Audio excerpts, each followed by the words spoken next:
Brazilian superstar Neymar কি আদৌ 2026 বিশ্বকাপ খেলতে পারবেন? এটাই এই মুহূর্তে ব্রাজিলিয়ান ফুটবলে সবথেকে বড় প্রশ্ন। চোট প্রবণতা ও ফর্মহীনতার কারণে নেইমার ব্রাজিল কোচ কার্লো আনচেলত্তির গুডবুকে নেই। তবে তার জন্য দরজা একেবারে বন্ধ হয়ে যায়নি। চূড়ান্ত সিদ্ধান্ত নিতে আরও কিছুদিন সময় নিচ্ছেন আনচেলত্তি।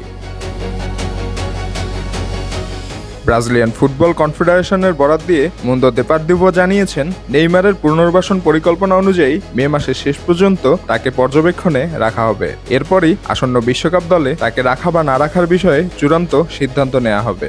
মার্চে যুক্তরাষ্ট্রে ফ্রান্স ও ক্রোয়েশিয়ার বিপক্ষে প্রীতি ম্যাচ খেলবে ব্রাজিল। ধারণা করা হচ্ছে ওই ম্যাচগুলোতে নেইমারকে নাও ডাকা হতে পারে। ব্রাজিল কোচ কার্লো আনচেলত্তি নাকি আভ্যন্তরীণভাবে একটি সময়সীমা নির্ধারণ করে দিয়েছেন, যাতে নেইমারকে অন্যদের তুলনায় কিছুটা বেশি সময় দেয়া হয়। নেইমার মানে নেইমার, তার অভিজ্ঞতা আর তার সামর্থ্য নিয়ে কারোই কোনো প্রশ্ন নেই। এমনকি কোচ কার্লো আনচেলত্তিরও কোনো সংশয় নেই তার সামর্থ্য নিয়ে। 2026 বিশ্বকাপের আগে নেইমারকে ঘিরে প্রশ্ন মূলত একটাই, তিনি শারীরিকভাবে পুরোপুরি প্রস্তুত হতে পারবেন কিনা।